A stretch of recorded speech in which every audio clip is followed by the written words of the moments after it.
Bienvenue sur Métabolisme TV, votre source d'informations fiables sur le métabolisme et la santé. C'est dangereux? Faites baisser le cholestérol.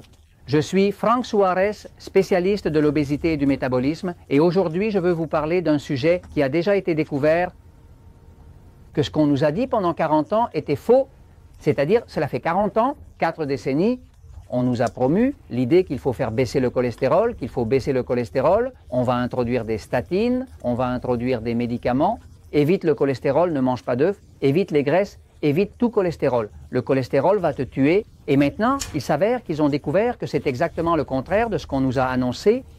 Je vais un petit moment au tableau pour l'expliquer. Regardez bien, eh bien, en ce qui concerne le métabolisme, comme je travaille là-dessus depuis de nombreuses années et que nous avons aidé plus de 120 000, 140 000 personnes qui ont suivi le système Natural Slim, eh bien, je reçois constamment des personnes en surpoids, avec des problèmes de diabète, avec des problèmes d'hypertension, avec différentes conditions de santé. Non!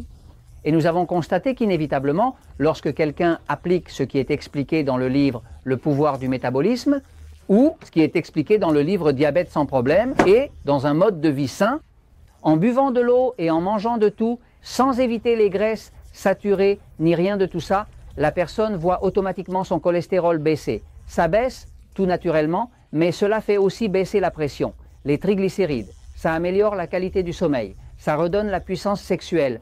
Dans de nombreux cas, chez les hommes, la personne gagne en énergie, la dépression s'en va, tout s'arrange. Qu'avons-nous vu? Regardez, pendant plus de 40 ans, on nous a vendu l'idée qu'il faut éviter le cholestérol, et c'est là qu'est venue la fausse information selon laquelle, comme l'œuf contient du cholestérol, nous ne devrions pas manger d'œufs. Et toute cette information a été clarifiée dans le livre « Le pouvoir du métabolisme ».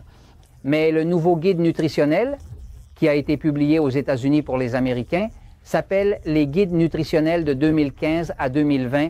Ils sont arrivés à la conclusion suivante. Ils nous disent donc, conclusion, après les dernières études, ils disent que le cholestérol n'est pas considéré comme un nutriment préoccupant en cas de consommation excessive, c'est-à-dire qu'après 40 ans, à nous vendre l'idée que le cholestérol était extrêmement dangereux, maintenant il s'avère qu'ils ont découvert et ils admettent que c'est tout le contraire, qu'il n'est plus considéré comme un nutriment préoccupant et que nous ne devons pas nous inquiéter de la consommation excessive de cholestérol maintenant.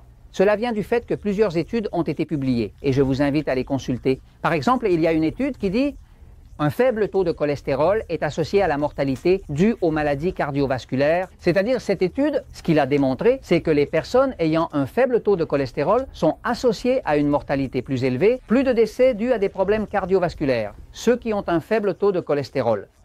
Faible cholestérol, c'est-à-dire on n'a jamais pu prouver qu'il y avait une relation entre un taux de cholestérol élevé et des problèmes cardiovasculaires significatifs. On n'a jamais pu prouver cela. Cette étude démontre le contraire. Une autre étude dit qu'un faible taux de cholestérol est associé à la mortalité due aux AVC, aux maladies cardiaques et aux cancers. C'est-à-dire une autre étude réalisée par une autre université qui démontre que le faible taux de cholestérol est associé à la mortalité avec des embolies. C'est-à-dire avec des AVC, des problèmes cardiaques, et aussi avec le diabète.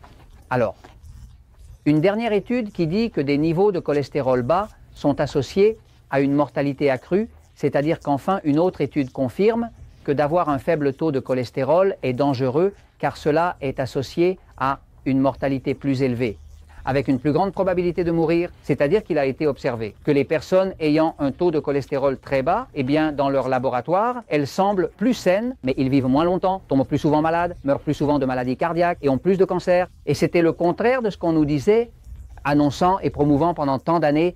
Dans les années 1960, il y avait un chercheur très célèbre et respecté nommé Ansel Keys, un scientifique de renom. Ce chercheur a méticuleusement sélectionné certaines études, c'est-à-dire qu'il avait des études provenant de 20 pays différents. Et ces études de 20 pays étaient cruciales. S'il les regroupait, il obtenait ce même résultat qui est sorti ici, que le cholestérol n'avait rien à voir avec le cœur. Qu'est-ce qu'il a fait? Parmi les 20 pays, il en a choisi 7, qui étaient les seuls pays où il démontrait d'une certaine manière que le cholestérol avait un lien avec la mortalité.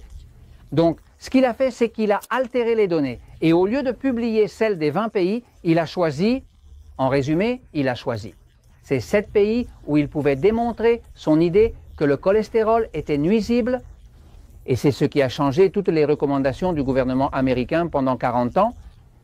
Depuis l'époque d'Ansel Keys, on a diffusé des informations basées sur 7 études qui étaient une exception quand le reste des 13 autres a démontré le contraire.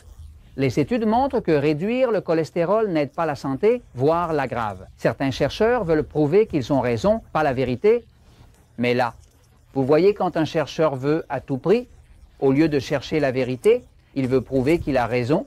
En d'autres termes, il y a des chercheurs qui recherchent la vérité, mais il y a d'autres chercheurs qui cherchent seulement à bien paraître et à bien paraître eux-mêmes. S'ils ont une théorie, ils doivent prouver qu'elle est vraie même.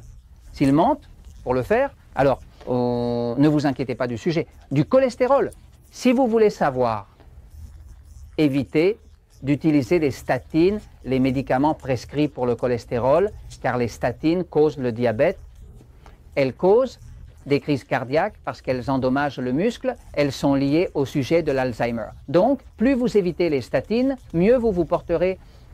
L'indice que vous pouvez consulter si vous voulez vraiment éviter une crise cardiaque s'appelle l'indice athérogène. Cet indice est important car il vous permet de mieux comprendre votre santé cardiovasculaire. Vous prenez le test qui sort du laboratoire, un document que vous remet votre médecin après une consultation. L'indice athérogène, vous le calculez vous-même en suivant les indications fournies. Cela vous aide à évaluer votre risque de crise cardiaque. Vous dites, combien m'ont donné les triglycérides ?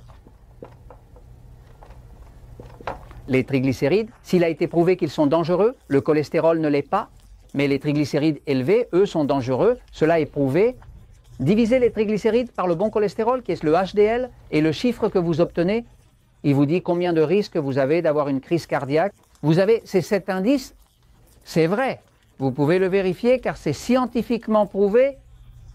Par exemple, disons que vous avez des triglycérides de 100, ce qui serait très sain.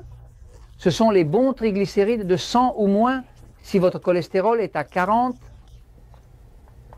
quel est un bon chiffre de cholestérol? Vous dites 100 divisé par 40, ça donne 2,5. C'est 2,5, vous êtes à un chiffre magnifique. Tout nombre qui est de 3 ou moins sera très bon. Et si vous avez 2 ou moins, vous êtes exceptionnellement bien. Donc la plage que vous devez rechercher est de vous faire examiner. Quel risque de crise cardiaque avez-vous en regardant votre indice athérogène? C'est facile. Prenez les triglycérides que vous avez obtenus, le test de laboratoire, et divisez-les par le bon cholestérol, le HDL, et vous savez déjà que vous devez être dans une plage qui est entre 3 et 2, et si vous êtes à 2 ou moins, vous êtes spectaculaire, et vous devez recevoir un prix, et je vous le dis parce que la vérité triomphe toujours,